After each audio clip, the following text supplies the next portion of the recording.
Turnir koji je održan na vrelom Užičkom trgu Partizana okupio je najbolje basket ekipe iz Srbije. Prvo mesto osvojila je ekipa Užice Zlatiborac, drugo Velika Plana, a treća je ekipa Pirota. Luka Popović iz pobedničke ekipe proglašen je i za najkorisnijeg igrača. Za mene je ovaj turnir jako poseban, pošto sam rođen ovde. To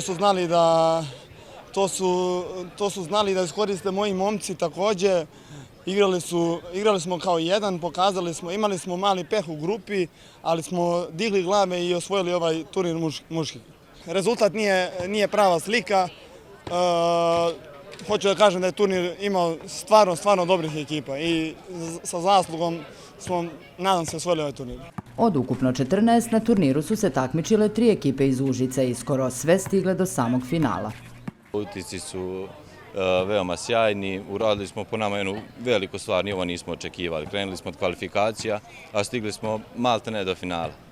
Zadovoljan sam sa mojom ekipom, dokle smo stigli i ništa, sljedeće godine će vjerovatno opet biti.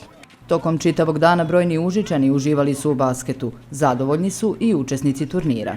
Sve pohvale za organizaciju, stvarno sam prezadovoljan, jedan ozbiljan turnir, ozbiljne ekipe, kao i za publiku koja je danas došla ovde, stvarno sve pohvale, prelepa jedna atmosfera za igru i ovo je nešto što bih volio da vidim svakog vikenda. Tako da zadovoljan sam, ponosan sam na svoju ekipu, dali smo svoj maksimum danas, to je bilo dovoljno za drugo mesto, idemo dalje i to je to.